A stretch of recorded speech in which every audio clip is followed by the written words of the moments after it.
Hi, I'm E.G. Lewis, and welcome back to Nocturnal Reviews.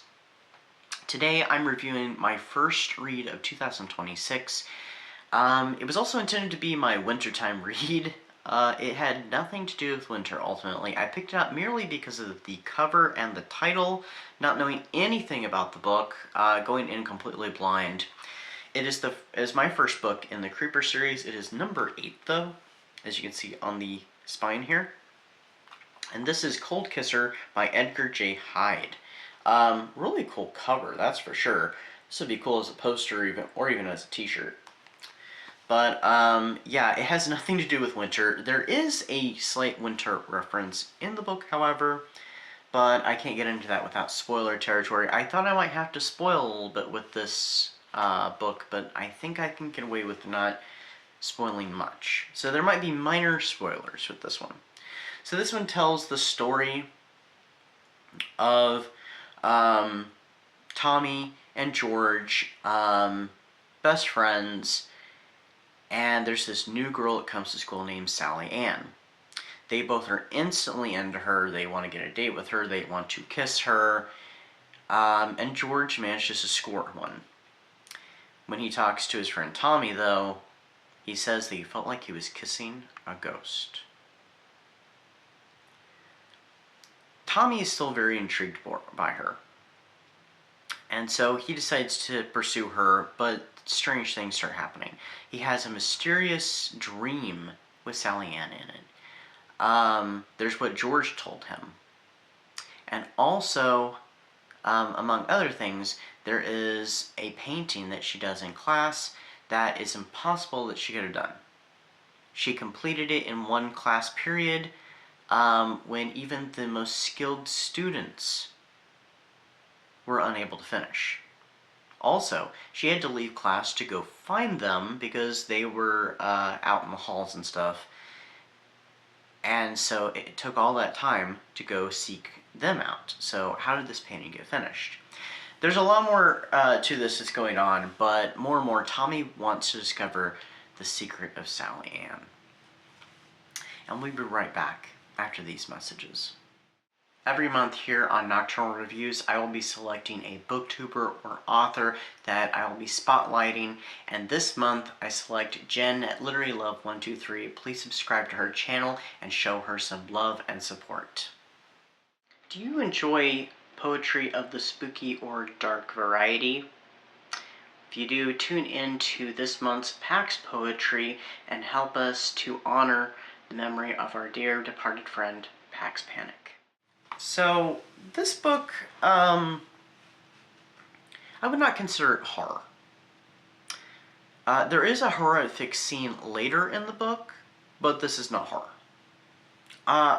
Maybe you could classify this as fantasy. That's up to your own personal opinion. It takes a more spiritual route, and the book deals ultimately, this is a slight spoiler, deals ultimately with healing. Healing of the past, healing of trauma and stuff.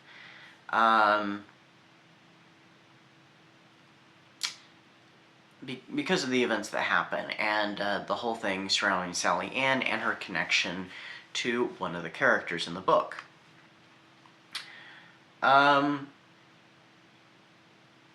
one point, I really did think that maybe she was a ghost, which is what, George indicates to Tommy, that he thinks that, she could possibly be a ghost. Spoiler alert, she's not a ghost.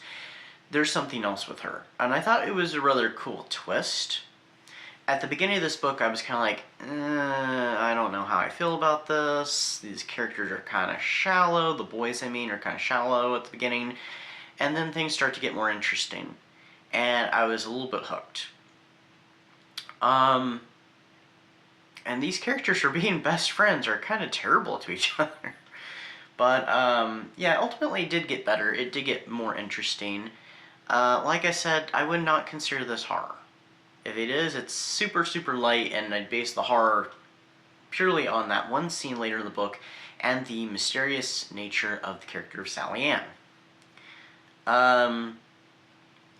probably not my best entry into the Creepers books. Now, from what I've seen, it looks like the Creepers books were originally published in 1997 in the UK. They're kind of a Goosebumps knockoff. But I'd say in some ways that they're much more mature than Goosebumps, because there were some things in this book that I was rather shocked and surprised about. I was like, wait a minute. This is a middle grade book? I'm like, yeah, this is definitely a middle grade book, but it was a little more mature for middle grade. At least I'd say for the 1990s. The copyright in this book, though, says 2025. I did look on Goodreads. There are more books than what I've seen of these more modern covers, which some say that they're from 2020. This one only says 2025 in it. I have a handful. I have like 4 more books in the series. I'm not sure what order they go in. And from some of the books I looked at, like I said, it looks like some were not republished. So it sounds like there was only a small selection. And I'm not even sure the order that it says on the side, on the spine here, I'm not even sure that's the actual order they were published in. But anyway. I gave this book 3 stars, 3 skulls. It was alright. It was interesting. It was something I hadn't seen before, but it would not detract me from this series. I am curious, and I'm sure that you don't have to read them in order, because I'm sure the characters do not recur, or if they do, they might make cameos or something, unlike the first 3 books where some characters pop back up and they make references. Although there are some Goosebumps that are sequels and they do have recurring characters. But for the most part, most Goosebumps are standalone stories, which is what I think all of these are. So, if you get the chance, pick up Creeps books, see what you think of them. Like I said, I have 4 more, 3 of them that I can see right now. I'm not sure where the first one is I got. It's not with them, because those were a gift, this little bundle of 4.